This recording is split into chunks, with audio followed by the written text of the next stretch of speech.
maybe Farnsworth will understand. Whoa, I wouldn't count on it. I mean, look what he's doing to Mom. How can we expect him to have respect for us when he don't have no respect for the decreased?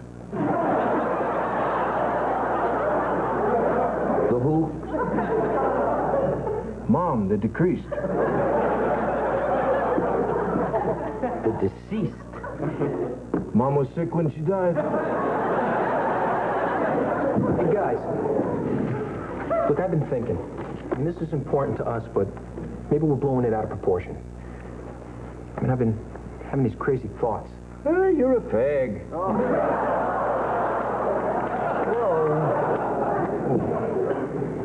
What kind of thoughts? Well, things that I can't even tell you guys. Hey, you can tell us anything. We will always support you. You will? You our brother, ain't you? Hello? You gentlemen wanted to see me? Yeah, and me too. Look, Mr. Farnsworth, we have a proposition. Don't say proposition around this guy. Hello? Mr. Farnsworth, please.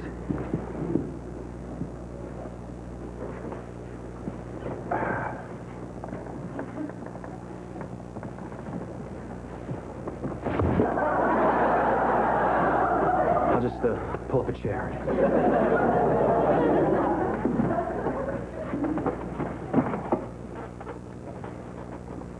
Look, Mr. Farnsworth. Oh, please, call me by my first name. Oh, I bet you'd like that, wouldn't you? Well, yes, I would. Well, I ain't gonna. I'm gonna call you Tex. Yeah, that's it. Tex. I understand you gentlemen are upset, but perhaps you could look at it from my side. Oh, no, I ain't moving. I'm sitting right here. Once you get us up moving around there, first thing we know, you've gone for a knife. A knife fight? You know, my hands are so gnarled with arthritis, I can't even whittle. Look, Mr. Farnsworth, all we want to do is buy that plot from you. You name your price, we will pay it. It's not for sale. Mr. Farnsworth, be reasonable. It can't be as important to you as it is to us. And why not? Because she was a mother. She was everything to us. The first face we knew. The hand we trusted. How can you compare how you feel to the way we do? She raised us. She made the clothes on our backs. She fed us. She nursed us through the night. The day began with her smile. She taught us to pray. Sang us to sleep at our bedside. She was our mother. And a woman.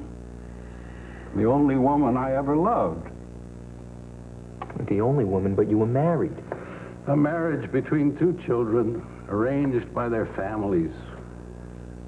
We cared about each other, but we never loved. If you loved her so much, why didn't you get a divorce, marry her? Yeah, why not, Tex? Such things weren't done then. Your mother would never have consented. She could never have torn a family apart. And if we had, we would have had to move out of the neighborhood. She just never would have uprooted you kids. She just never would have consented. Yet she consented to do... No, what she did or did not consent to is no concern of yours. I've asked myself, would Marie have wanted me to have that plot again and again? And again and again, Marie tells me yes, from in here.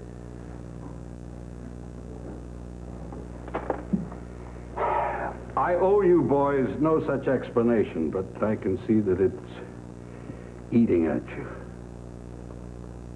See, all those things you said are true. She cooked for you. She cleaned for you. And there were no fluff and folds, no Mrs. Paul's frozen fish cakes. She did everything by hand, from scratch. She lived for you boys. As a mother. But she was also a woman. Widowed, not yet old. What were her joys? Things were hard for women then. She couldn't even go out and smoke a cigarette in public if she wanted. That's true. Mom never smoked. Although Aunt Mafalda did chew tobacco. Her one joy, she walked in the park alone Wednesday evenings when her sister came over. And one evening we met by the bandstand, and thereafter many times. We'd walk and talk. She'd laugh. It was a long time before her first laugh, but then it came easy. Came like the summer rain when it would. Unexpected. And I told her about William Butler Yeats and John Donne and William Blake. She'd never heard such things. But, oh, she was quick. Before long, she could recite their lines by heart. And eventually, we touched hands and held them. And once, just once, we shared a kiss. A long summer kiss with the smell of cut grass blowing coolly across our fevered cheeks. That's it? Only a kiss? Just once. And in front of just one person. That moron hiding in the bushes.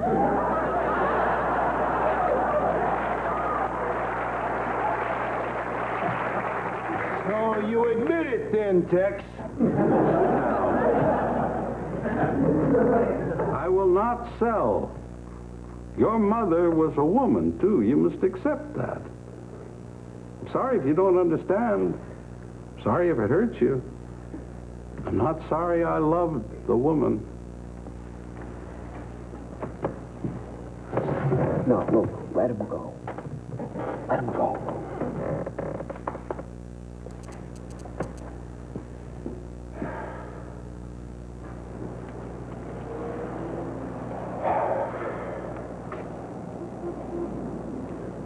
Mr. Farnsworth? Yes? Tell me something about my mother. As a person. I don't have a picture of her in my head. Only grainy black and whites. Her hair was honey-colored, swept back, neat, in the best modern way. I told you about her laugh. I didn't tell you she had a tiny chipped tooth she tried to hide when she laughed. So it came out this cute little crooked smile. Marie could sing like a bird, and would. And she had the most beautifully expressive hands she used when she talked. Really beautiful hands. Mr. Farnsworth, I'd like to know your first name. What did my mother call you? Clifford.